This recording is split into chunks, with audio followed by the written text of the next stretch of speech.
Alors, bonjour à vous qui suivez cette vidéo. Je vous salue dans le nom puissant de notre Seigneur Jésus-Christ. C'est dans la continuité de notre thème, le lit conjugal de Dieu et les trois péchés qui nous en éloignent. Nous avons vu, de par la vidéo précédente, les deux, tous les trois péchés même d'ailleurs, parce que aujourd'hui nous allons parler euh, du troisième exemple que Dieu m'a donné concernant les calomnies, les médisances et les péchés similaires qui détruisent, qui souillent notre lit conjugal. Nous avons dit que le lit conjugal de Dieu, c'est le lit, c'est la relation, l'intimité que nous avons avec Dieu. Dieu, lui, il est fidèle. C'est à nous d'apprendre à être des femmes fidèles à Dieu. Des épouses dignes de l'amour du Christ. Donc, et sans plus tarder, ce troisième exemple, nous allons le voir dans Nombre 12, le chapitre de Nombre 12, où il est question de trois hommes de Dieu, je vais dire, deux hommes de Dieu et une femme de Dieu, de Marie, Myriam, ou ce que vous voulez, et Aaron et Moïse. Les trois sont des frères, des frères et des sœurs qui ont une intimité avec Dieu. Parce que quand vous regardez dans le livre des Autres, il est dit que Marie, la grande sœur de Moïse, est une prophétesse. Vous voyez, c'est une prophétesse. Donc, elle prophétise de la part de Dieu. Dieu lui parle, elle annonce les oracles de Dieu. Et son frère, le grand frère de Moïse, Aaron, est également un homme qui a une relation avec Dieu. Parce que c'est un sacrificateur. Quand vous regardez, le sacerdoce a été confié à Aaron et à ses fils. Donc, celui qui s'occupait du sacerdoce, c'est-à-dire de tout ce qui est sacrifice, tout ce qui est lié au sacrifice qu'il faut offrir à Dieu, c'est Aaron qui s'occupait de ça. Et Moïse, nous le savons tous, c'est également un grand serviteur de Dieu. Donc, ceux dont je vous parle, c'est des gens qui, non, dont je veux parler plutôt, c'est des gens qui ont une relation, une intimité avec Christ. Mais nous allons voir que quand bien même nous sommes enfants de Dieu, quand bien même nous avons une intimité avec Dieu, cette intimité avec Dieu, cette relation avec Dieu peut être détruite quand nous allons critiquer la relation que quelqu'un d'autre a avec Dieu. Voyons. Il est écrit dans Nombre 12, ouais, à partir du premier verset, Marie et Aaron parlaient contre Moïse. Marie et Aaron parlaient contre Moïse au sujet de la femme éthiopienne qu'il avait prise. Moïse avait pris une femme éthiopienne, ce qui est illégal d'ailleurs parce que à l'époque, comme aujourd'hui, il est conseillé de se marier en Christ.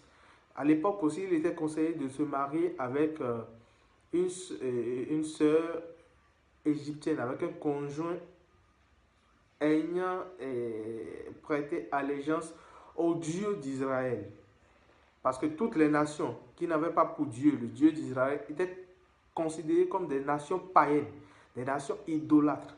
Vous voyez, donc, en ayant pris une femme égyptienne, Moïse est parti prendre une femme dont le Dieu n'est pas le Dieu d'Israël. Donc Moïse avait commis une faute, une erreur grave, c'est-à-dire il n'avait pas fait une bonne chose. Vous voyez? Donc Moïse et Marie et Aaron se sont mis à parler contre Moïse au sujet de cette femme-là qu'il a prise. Maintenant il dit, ils ont dit même que est-ce seulement par Moïse que l'Éternel parle? N'est-ce pas aussi par nous qu'il parle? Oui, ils ont raison. Est-ce que tu es le seul à être utilisé par Dieu Vraiment, est-ce que tu es le seul prophète, le seul pasteur, le seul frère à qui Dieu parle? Est-ce que tu es ci, est-ce que tu es ça? Ouais, ils sont mis à parler. Et, et Moïse, et l'Éternel, la Bible dit, l'Éternel l'entendit.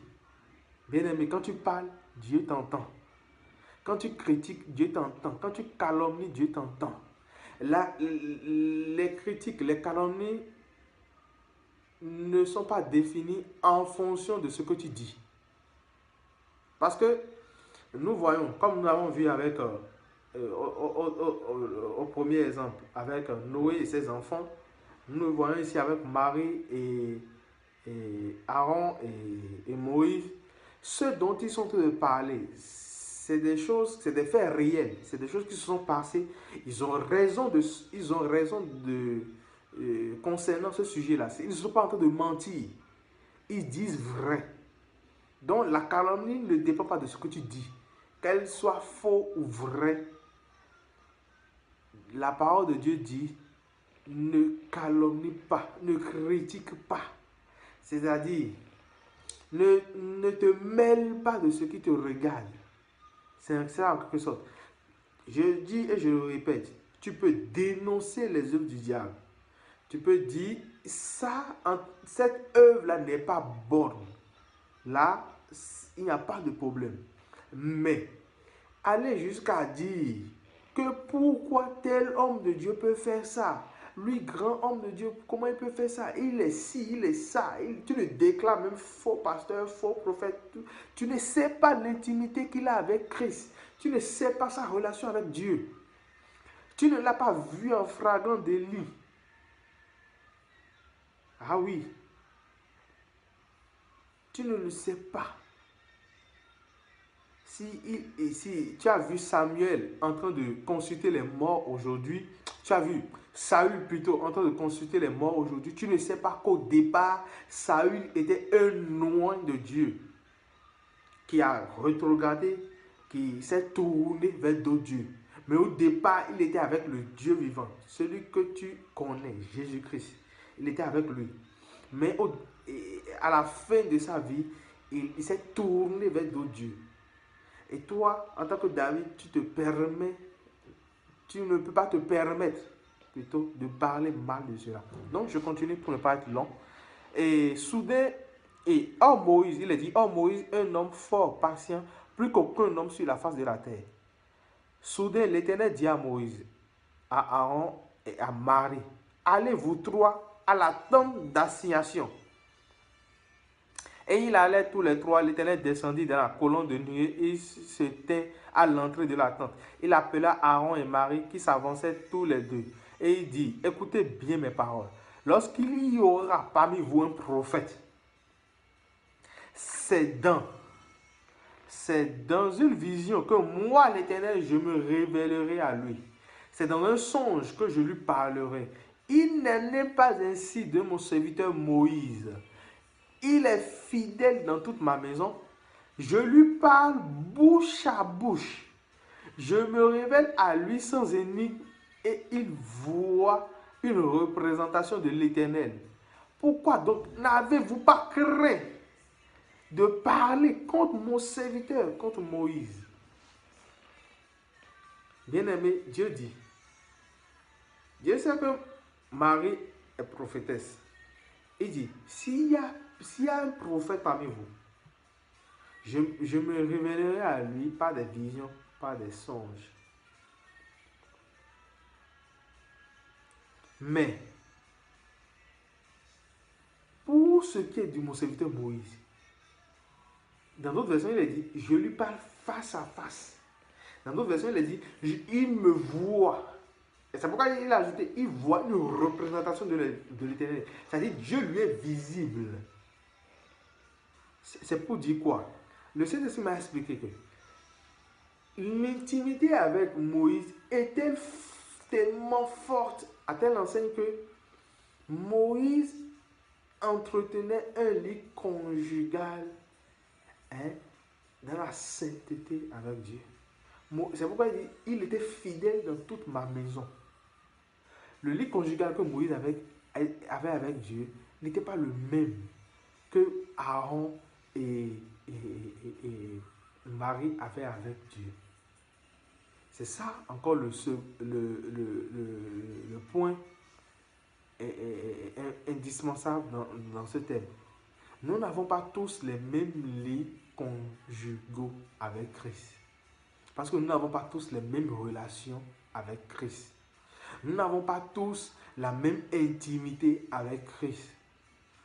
C'est pourquoi, ne connaissant pas ton intimité avec Jésus, je ne peux pas me permettre de te critiquer.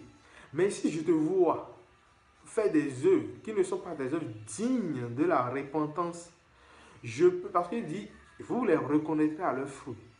Je peux me faire une idée de qui tu es.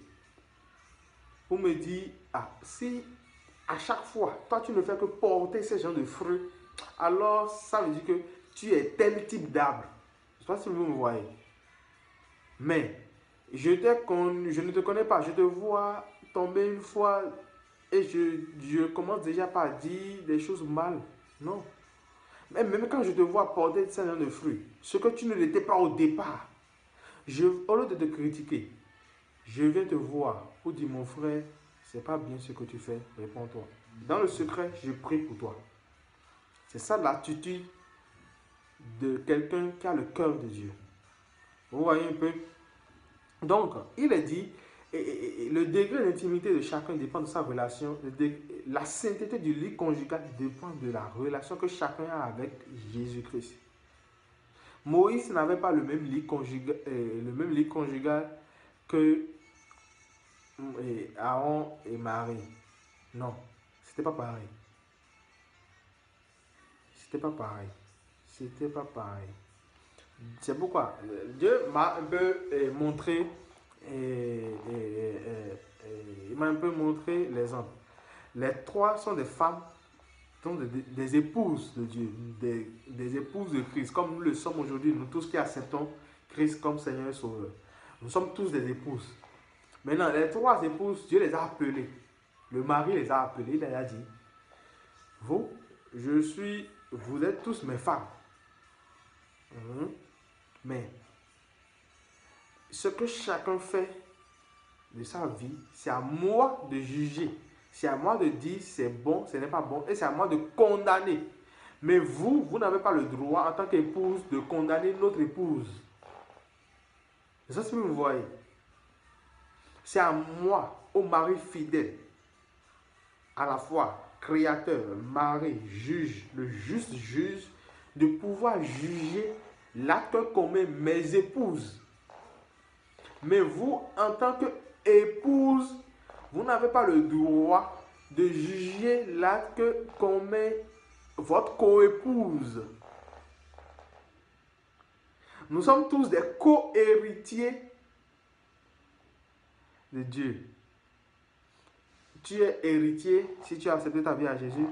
Si tu as donné ta vie à Jésus, moi également, je suis un héritier. Nous avons tous l'héritage. Tu vois? Nous sommes tous des filles héritiers. Je ne peux pas me lever maintenant pour aller discuter ton héritage avec toi ou bien parler de juger la manière dont tu gères ton héritage. Non? C'est à notre papa, au père, de juger la manière dont tu gères ton héritage. Moi, je me contenterai de prier pour toi, pour que tu ne puisses pas être disqualifié, pour que tu puisses vraiment être parmi les cinq vierges sages que l'époux viendra prendre. Vous voyez? Donc, le Saint-Esprit m'a dit qu'ils n'avaient pas tous le même lit conjugal devant Dieu. C'est ce que Aaron et Marie n'ont pas compris. C'est pourquoi il disait, mais est-ce que c'est seulement par Moïse que l'Éternel parle? L'Éternel ne faisait pas que parler par Moïse. C'était aller au-delà du simple fait que Moïse soit un prophète. Ça se comprend. La relation que Moïse avait avec Dieu, c'était au-delà du simple fait de relation prophète et Dieu. Marie avait la relation prophète et Dieu. C'est pourquoi Dieu dit, s'il y a un prophète parmi vous, je me révélerai à lui au travers des visions. Mais pour ce qui est de mon prophète, Moïse, ce n'est pas seulement une histoire de vision. C'est aller au-delà de ça. Lui, là, il me voit de manière visible. Je lui parle face à face. Je lui parle bouche à bouche. Je sais pas si vous voyez, vous mesurez l'importance des mots qui ont été utilisés par Dieu. Donc, la suite, c'est quoi? Pourquoi je dis que ce péché détruit le lit conjugal? C'est parce que nous allons le voir dans la suite. Quand vous lisez, on voit que Marie, qui a employé de tels propos, a été frappée de lèpre. Marie a été frappée de lèpre. Et à l'époque, la lèpre était considérée comme une maladie impure, une souillure. De telle manière que, si jamais, en tant que non-lépreux, tu vas toucher, ne serait-ce que toucher un lépreux, tu deviens impur toi-même.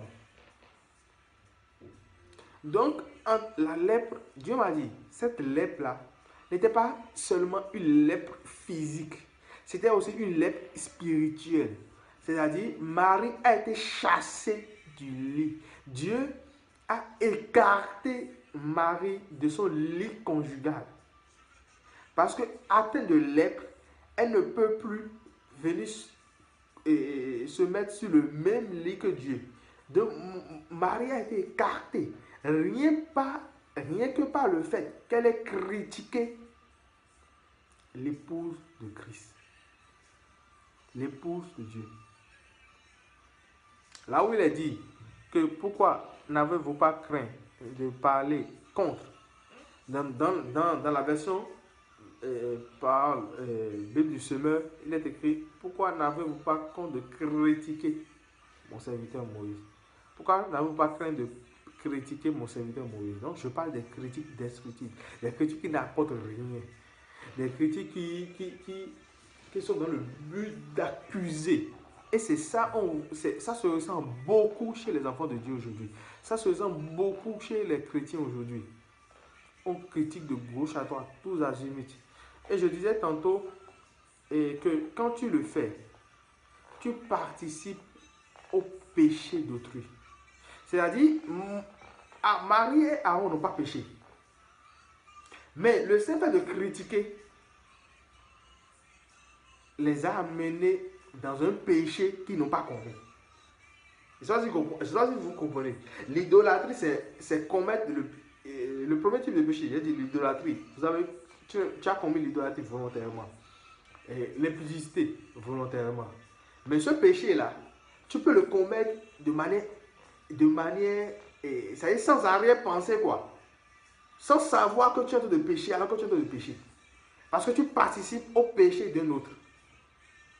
Il est dit dans 1 Timothée 5, au verset 16, je crois, si je ne me trompe pas. Timothée 5, verset 22 plutôt. Timothée 5, verset 22. Quand Paul donnait des conseils à son fils Timothée, il dit, n'impose les mains à personne avec précipitation et ne participe pas au péché d'autrui. Toi-même, conserve-toi pur. Ne participe pas au péché d'autrui, ce n'est pas seulement le fait d'imposer les mains. Même le fait de critiquer quelqu'un d'autre, tu participes au péché d'autrui. Pourquoi? Regardez, quand la colère de Dieu s'est enflammée contre Marie, regardez ce que Aaron a dit. Quand Aaron s'est tourné vers Moïse, au verset 11, il dit, de grâce, mon Seigneur, ne nous fais pas porter la peine du péché que nous avons commis en insensé et dont nous sommes rendus coupables. Ils se sont rendus coupables d'un péché qu'ils n'ont pas commis, c'est-à-dire qui leur a été imputé.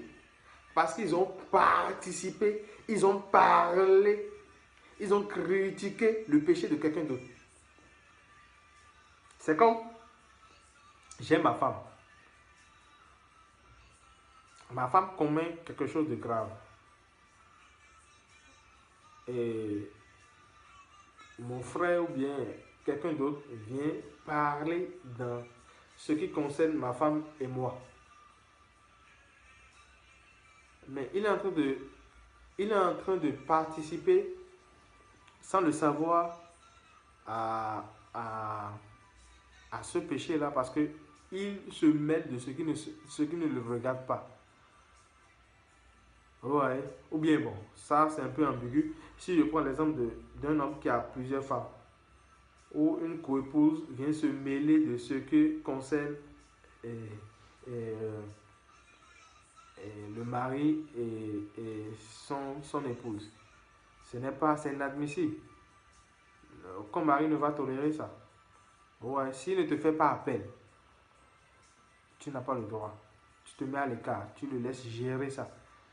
Et quand vous critiquez, c'est-à-dire, vous en entendez dire aussi, le Saint-Esprit m'a dit, quand vous critiquez, vous dites indirectement que Dieu a eu tort ou bien Dieu a eu tort de faire trop confiance à Moïse.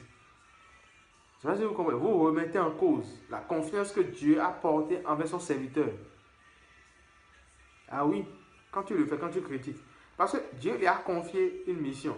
Et voilà que celui-là, il a désobéi. Maintenant, quand toi, tu viens parler, tu viens en administrateur, en juge. Le mari et sa femme ont des problèmes. Toi, le voisin, tu viens mettre ta bouche dedans pour pouvoir faire tout là. Pour pouvoir